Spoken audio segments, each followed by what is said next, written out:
Importante. El siguiente escrito te ayudará a entender cómo se construye el conocimiento desde la mirada de Catherine Walsh y varios autores como Catherine Walsh, Paulo Freire, Foucault, Esther Díaz, Kramer, Cullen, Pardo. Es muy amplio este tema, solo que con este texto queremos ayudarte a entender un poco más sobre el conocimiento. Esto corresponde a conocimiento de primer año del IFD número 9 de Centenario Neuquén Paulo Freire, corresponde al segundo cuatrimestre de esta materia. Si necesitas el PDF lo dejaré en la descripción, gracias. Empecemos. El conocimiento se construye. Desde lo social, desde lo histórico, hay relación entre conocimiento y geografía, entre conocimiento y geopolítica, hablar de geopolítica, interrelacionalidad, colonialidad del poder del saber del ser de colonialidad diferencia entre la pluri, la multi y la interculturalidad. 1. ¿Por qué Catherine propone la interculturalidad como una propuesta superadora? Generar espacios y lugares para que ese intercambio de epístemes se realice no usando las culturas europeas sino las culturas olvidadas. Para que esa interrelacionalidad se produzca, al principio dice que la interculturalidad solo tiene relación entre culturas y nada más. Agrega que la interculturalidad tiene que ver con la geopolítica, tiene que ver con el conocimiento, pero para que exista interculturalidad tiene que estar presente la relacionalidad entre las culturas. ¿Desde qué lugar? Desde el mismo pie de igualdad. En esto interviene también la economía porque el conocimiento tiene una relación con la economía, ya que el dominio de la economía ha estado dominado por la potencia económica. Tercer, después la propuesta Quijano ha puesto en palabras esto que estaba invisibilizado, esto de la colonialidad del saber del ser, ¿qué ha pasado con la producción intelectual latinoamericana en relación al resto del mundo? ¿A qué lugar ha sido relegada por estos grandes centros del saber, por este saber que se pretendió ser universal, el eurocéntrico? Esto fue una imposición. Con la llegada de Colón lo que se produce es un intento de avasallar nuestras culturas, nuestra historia, nuestra lengua, imponiendo una cultura sobre la otra, y sobre todo el conocimiento que pretendió ser el único válido para todo tiempo y lugar, que era el conocimiento eurocéntrico. Esa es la crítica y todas las consecuencias nefastas. El genocidio, con todo eso tiene que ver el conocimiento, y la interculturalidad todo eso hace. El concepto de interculturalidad, sistema hegemónico, que impone estos conocimientos para su conveniencia.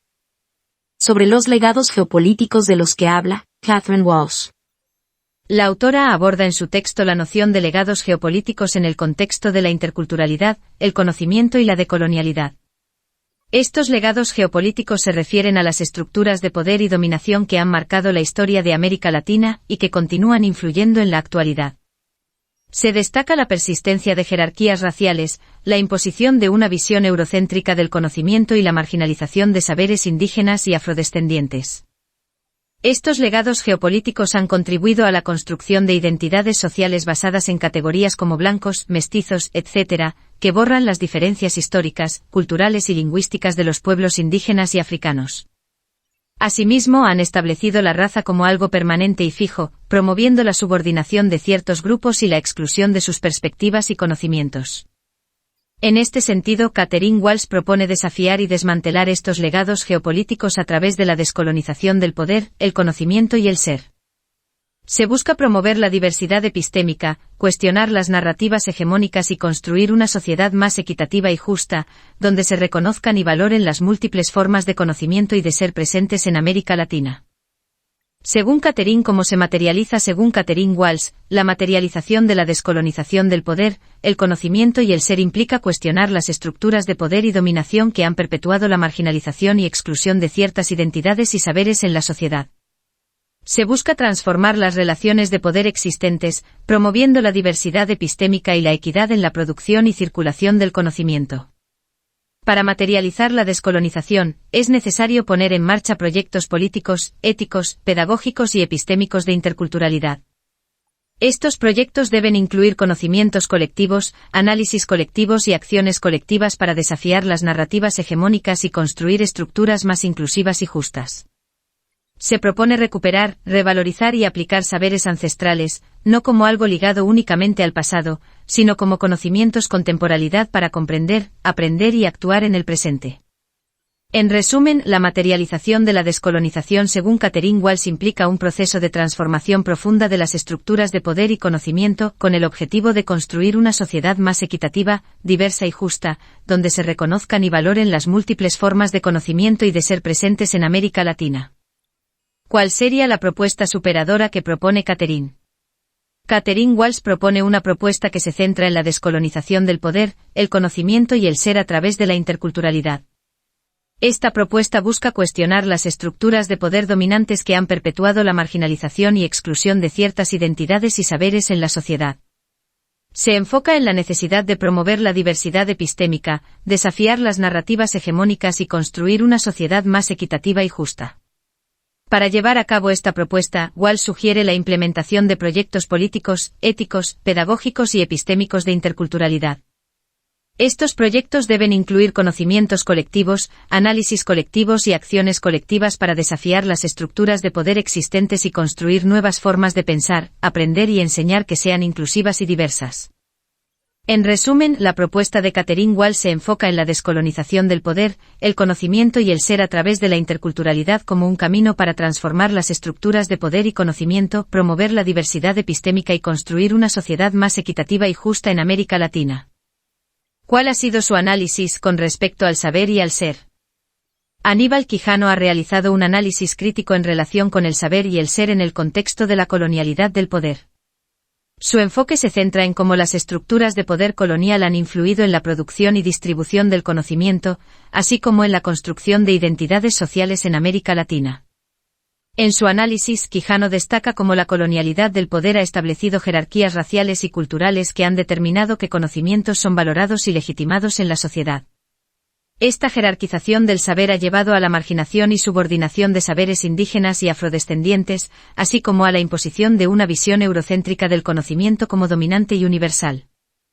En cuanto al ser, Quijano también examina cómo la colonialidad del poder ha influido en la construcción de identidades sociales en América Latina, basadas en categorías como blancos, mestizos, indígenas, etc. Estas identidades han sido moldeadas por la jerarquía racias impuesta por el colonialismo, lo que ha llevado a la invisibilización y desvalorización de ciertas identidades y formas de ser en la región. En resumen, el análisis de Aníbal Quijano sobre el saber y el ser en el contexto de la colonialidad del poder destaca cómo las estructuras de dominación colonial han impactado tanto en la producción y distribución del conocimiento como en la construcción de identidades sociales en América Latina, subrayando la necesidad de descolonizar tanto el poder como el conocimiento para promover la diversidad epistémica y la equidad en la región. Colonialidad del poder, del saber, del ser. De colonialidad diferencia entre la pluri, la multi y la interculturalidad, porque Catherine propone la interculturalidad como una propuesta superadora. Colonialidad del poder, del saber y del ser, se refiere a las estructuras de dominación y explotación heredadas de la época colonial en América Latina, que han influido en la jerarquización del poder, la producción del conocimiento y la construcción de identidades sociales en la región. O diferencia entre la pluriculturalidad, la multiculturalidad y la interculturalidad, cuadrado negro pequeño. Pluriculturalidad, se refiere a la coexistencia de múltiples culturas sin necesariamente interactuar o influenciarse entre sí. Cuadrado negro pequeño. Multiculturalidad, implica la convivencia de diferentes culturas que interactúan, pero manteniendo cierta separación y sin cuestionar las estructuras de poder existentes. Cuadrado negro pequeño. Interculturalidad, propone un diálogo horizontal y respetuoso entre culturas, promoviendo la equidad, la diversidad epistémica y la descolonización del poder y del conocimiento. O propuesta de Catherine Walsh sobre la interculturalidad como una propuesta superadora. Cuadrado negro pequeño. Walsh propone la interculturalidad como un camino para descolonizar el poder, el conocimiento y el ser en América Latina. Cuadrado negro pequeño. Su propuesta busca cuestionar las estructuras de poder dominantes, promover la diversidad epistémica y construir una sociedad más equitativa y justa. Cuadrado negro pequeño. La interculturalidad propuesta por Walsh implica la implementación de proyectos políticos, éticos, pedagógicos y epistémicos que incluyan conocimientos colectivos, análisis colectivos y acciones colectivas para desafiar las estructuras de poder existentes y construir nuevas formas de pensar, aprender y enseñar que sean inclusivas y diversas. En resumen, Catherine Walsh propone la interculturalidad como una propuesta superadora que busca desafiar las estructuras de poder colonial, promover la diversidad epistémica y construir una sociedad más equitativa y justa en América Latina.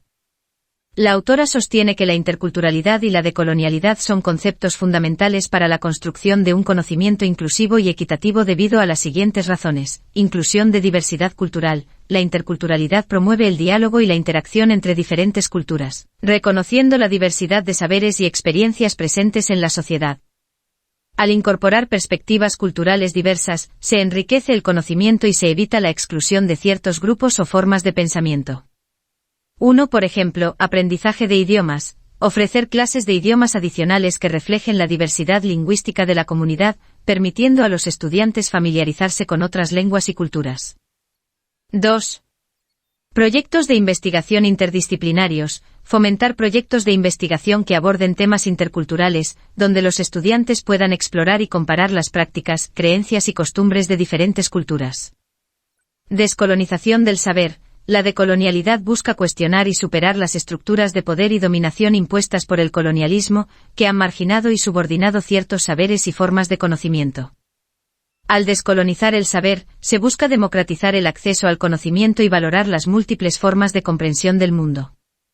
Ejemplo, en un programa de salud intercultural, se podrían incorporar métodos de sanación y tratamientos tradicionales de comunidades indígenas en colaboración con profesionales de la medicina occidental.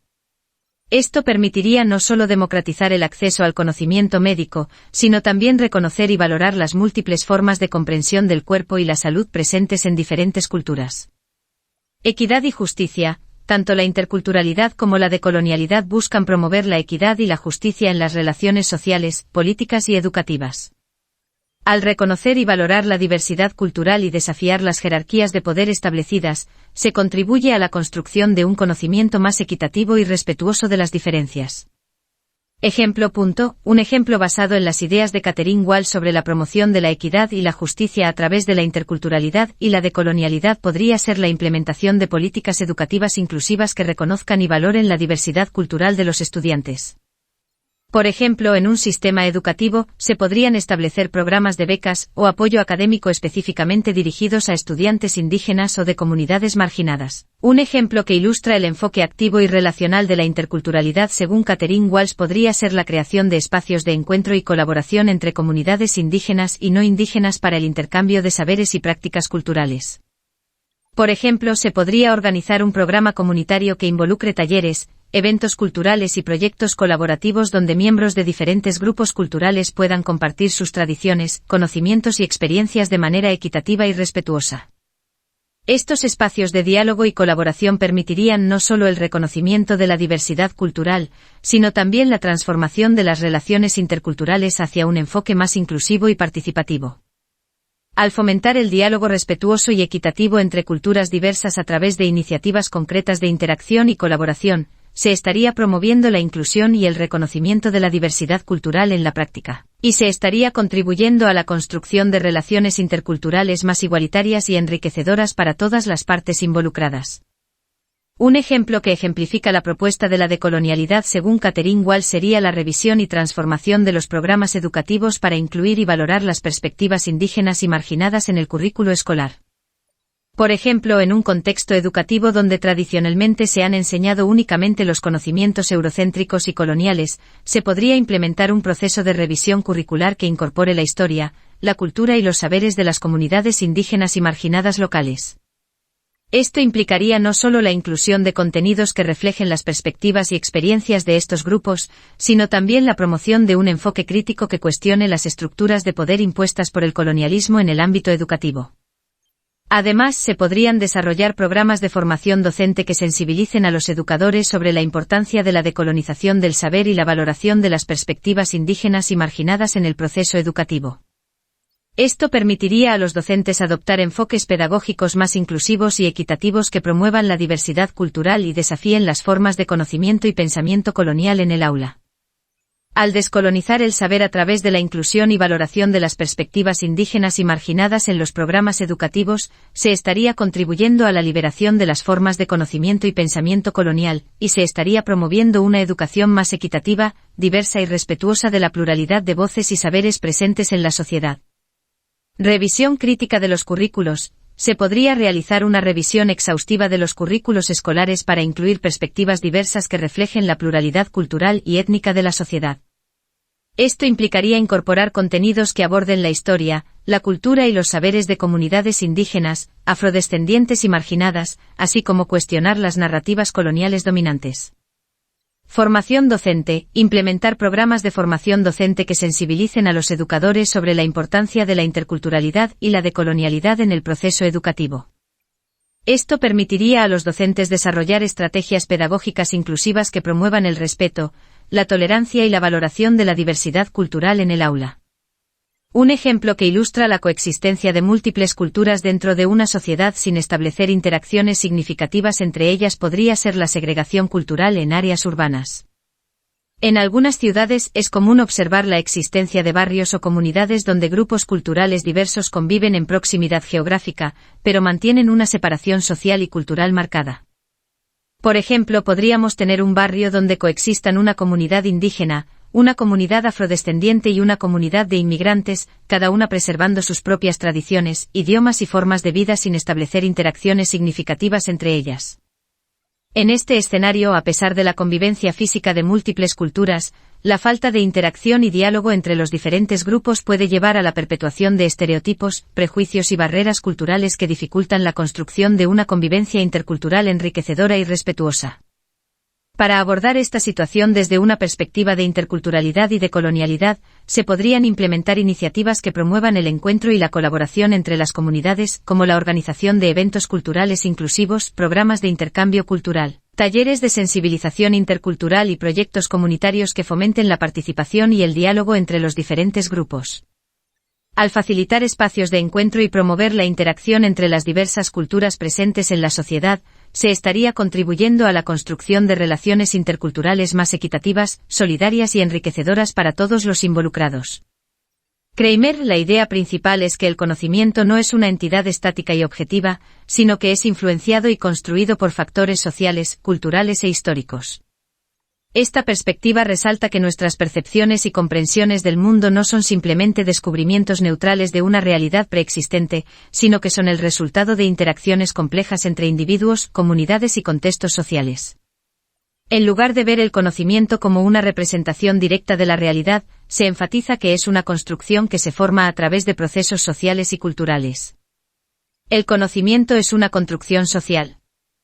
El concepto de que el conocimiento es una construcción social se basa en la idea de que nuestras percepciones, interpretaciones y comprensiones del mundo están influenciadas por factores sociales, culturales e históricos. Aquí hay algunas razones por las cuales se considera que el conocimiento es una construcción social. 1. Perspectivas y marcos de referencia. Nuestras creencias y entendimientos están moldeados por las perspectivas y marcos de referencia de la sociedad en la que vivimos.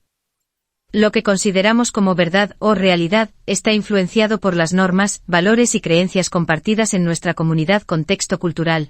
La cultura en la que estamos inmersos afecta la forma en que percibimos e interpretamos la información. Por ejemplo, la representación del ADN está influenciada por nuestra cultura alfabética. Comunicabilidad. Para que el conocimiento científico sea válido y útil, debe ser comunicable y transmisible a otros.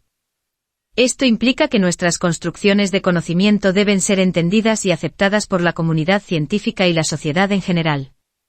Historia de la ciencia. La historia de la ciencia muestra cómo las teorías y conceptos científicos han evolucionado a lo largo del tiempo, influenciados por factores sociales, políticos y culturales. Esto sugiere que el conocimiento científico no es estático ni absoluto, sino que se construye y se revisa continuamente. En resumen, la idea de que el conocimiento es una construcción social resalta la interacción entre la sociedad y la producción de conocimiento, mostrando que nuestras percepciones y entendimientos del mundo están moldeados por el entorno social en el que nos desenvolvemos. Esther Díaz, la idea principal del texto es la importancia de considerar a la ciencia como una realidad cultural. Se destaca que la ciencia no es un ente aislado, sino que está influenciada por factores culturales, sociales e históricos. Se enfatiza la necesidad de comprender la ciencia desde una perspectiva más amplia que incluya su contexto cultural, ya que esto puede enriquecer su desarrollo y aplicación en la sociedad. Además, se aborda la relación entre conocimiento, ciencia y epistemología, destacando la importancia de reflexionar sobre cómo se construye el conocimiento científico y cómo éste impacta en la sociedad. ¿Qué relación hay entre textos que tienen en común? Walsh, Kramer, Díaz, Dossier. Esther Díaz, en su texto Conocimiento, Ciencia y Epistemología, aborda la importancia de reflexionar sobre la ciencia como una construcción cultural influenciada por diversos factores sociales y culturales. Destaca la relación entre la ciencia y la sociedad, así como la necesidad de comprender cómo se construye y legitima el conocimiento científico en diferentes contextos. En el dossier mencionado, se profundiza en la relación entre la ciencia y la cultura, analizando cómo los avances científicos y tecnológicos impactan en la sociedad y en la forma en que se construye el conocimiento en diferentes disciplinas. Katherine Walsh en su trabajo explora la interacción entre la ciencia y la cultura desde una perspectiva crítica, cuestionando las concepciones tradicionales de la ciencia como una entidad objetiva y neutral, y resaltando la importancia de considerar los contextos culturales en la producción y aplicación del conocimiento científico. En el texto de Pardo se discute la influencia de la cultura en la construcción del conocimiento científico, destacando cómo las creencias, valores y prácticas culturales pueden afectar la forma en que se realiza la investigación y se interpreta la información científica. En resumen, los autores Esther Díaz, el dossier mencionado, Katherine Walsh y Pardo comparten la idea principal de analizar la ciencia y el conocimiento desde una perspectiva cultural, reflexionando sobre cómo la cultura influye en la producción, aplicación y percepción del conocimiento científico en la sociedad. Ejemplos de lo anterior. Esther Díaz en su texto Conocimiento, Ciencia y Epistemología, podría ejemplificar la influencia de la cultura en la ciencia mediante el análisis de cómo las creencias y valores culturales de una sociedad determinada pueden influir en la aceptación o rechazo de ciertas teorías científicas. 2. En el dossier mencionado, un ejemplo concreto de la relación entre la ciencia y la cultura podría ser el estudio de cómo las prácticas científicas en el campo de la medicina se ven influenciadas por las concepciones culturales sobre la salud y la enfermedad en diferentes comunidades. 3. Katherine Walsh en su trabajo podría ilustrar la interacción entre la ciencia y la cultura a través de un análisis crítico de cómo los discursos científicos dominantes reflejan y perpetúan ciertas estructuras de poder y conocimientos coloniales en contextos postcoloniales. 4. En el texto de Pardo, un ejemplo relevante de la influencia de la cultura en la ciencia podría ser el estudio de cómo las interpretaciones científicas sobre el cambio climático se ven moldeadas por las percepciones culturales sobre la naturaleza y la relación entre la humanidad y el medio ambiente. Estos ejemplos ilustran cómo los autores abordan la relación entre la ciencia y la cultura, destacando la importancia de considerar los contextos culturales en la producción y aplicación del conocimiento científico. ¿Cuál es la idea principal de Freire? En capítulo 8 y capítulo 9. La idea principal de Paulo Freire es la importancia de una educación liberadora que promueva la conciencia crítica y la transformación social. Freire aboga por una educación que vaya más allá de la mera transmisión de conocimientos y que permita a los educandos cuestionar la realidad, comprender las estructuras de poder y trabajar hacia la liberación individual y colectiva. Destaca la necesidad de superar la educación domesticadora, que trata a los educandos como objetos pasivos, y aboga por una práctica educativa que fomente la participación activa, la reflexión y la acción transformadora. ¿Podrías sacar algunos ejemplos de cómo se hacía y cómo se hace? Claro, aquí te presento algunos ejemplos de cómo se realizaba la educación de manera domesticadora en contraste con la educación liberadora propuesta por Freire. 1. Enfoque tradicional centrado en la transmisión unidireccional de conocimientos. Los educandos son vistos como receptores pasivos de información. El educador se presenta como la autoridad que posee todo el conocimiento. Se fomenta la memorización y repetición de información sin cuestionarla. Se promueve la sumisión y la aceptación acrítica de la realidad existente. 2. Educación liberadora, enfoque participativo que fomenta la interacción y el diálogo entre educador y educandos. Se promueve la reflexión crítica sobre la realidad social y la búsqueda de soluciones. Los educandos son vistos como sujetos activos que pueden transformar su entorno. Se enfatiza la importancia de la conciencia crítica y la acción transformadora. Se busca la emancipación y la liberación de las estructuras opresivas a través de la educación. Estos ejemplos ilustran la diferencia fundamental entre una educación que perpetúa la opresión y una educación que busca la liberación y la transformación social. Freire aboga por un enfoque pedagógico que empodere a los individuos para cuestionar las injusticias y trabajar hacia un mundo más justo y equitativo. ¿Cómo se cambiaría políticamente, socialmente y en educación? ¿Cómo se puede generar cambio significativo? Para generar un cambio significativo políticamente, socialmente y en educación, es fundamental adoptar enfoques y prácticas que promuevan la conciencia crítica, la participación activa y la transformación estructural. Aquí te presento algunas estrategias clave. Políticamente, cuadrado negro pequeño fomentar la participación ciudadana y la democracia participativa para involucrar a la población en la toma de decisiones políticas. Cuadrado negro pequeño promover la equidad y la justicia social a través de políticas públicas inclusivas que aborden las desigualdades y la discriminación. Cuadrado negro pequeño combatir la corrupción y fortalecer la transparencia en las instituciones gubernamentales. Cuadrado negro pequeño apoyar la diversidad cultural y el respeto a los derechos humanos como pilares de una sociedad democrática y plural. Socialmente, cuadrado negro pequeño fomentar la solidaridad y la empatía entre los miembros de la sociedad para construir comunidades más cohesionadas. Cuadrado negro pequeño combatir la discriminación y el prejuicio a través de programas educativos y campañas de sensibilización. Cuadrado negro pequeño promover la igualdad de género y la inclusión de grupos marginados para garantizar la equidad social. Cuadrado negro pequeño apoyar iniciativas de desarrollo comunitario que fortalezcan el tejido social y promuevan la participación ciudadana. En educación, implementar enfoques pedagógicos críticos y participativos que fomenten la reflexión, el diálogo y la acción transformadora. Cuadrado negro pequeño integrar en el currículo escolar contenidos que promuevan la educación para la paz, los derechos humanos y la sostenibilidad. Formar a docentes en metodologías innovadoras que potencien el pensamiento crítico y la creatividad en los estudiantes. Establecer alianzas entre instituciones educativas, la sociedad civil y el sector privado para fortalecer la educación inclusiva y de calidad para todos. En resumen, para generar un cambio significativo en los ámbitos político, social y educativo, es necesario promover la participación, la equidad, la justicia y la solidaridad como valores fundamentales de una sociedad más justa y democrática.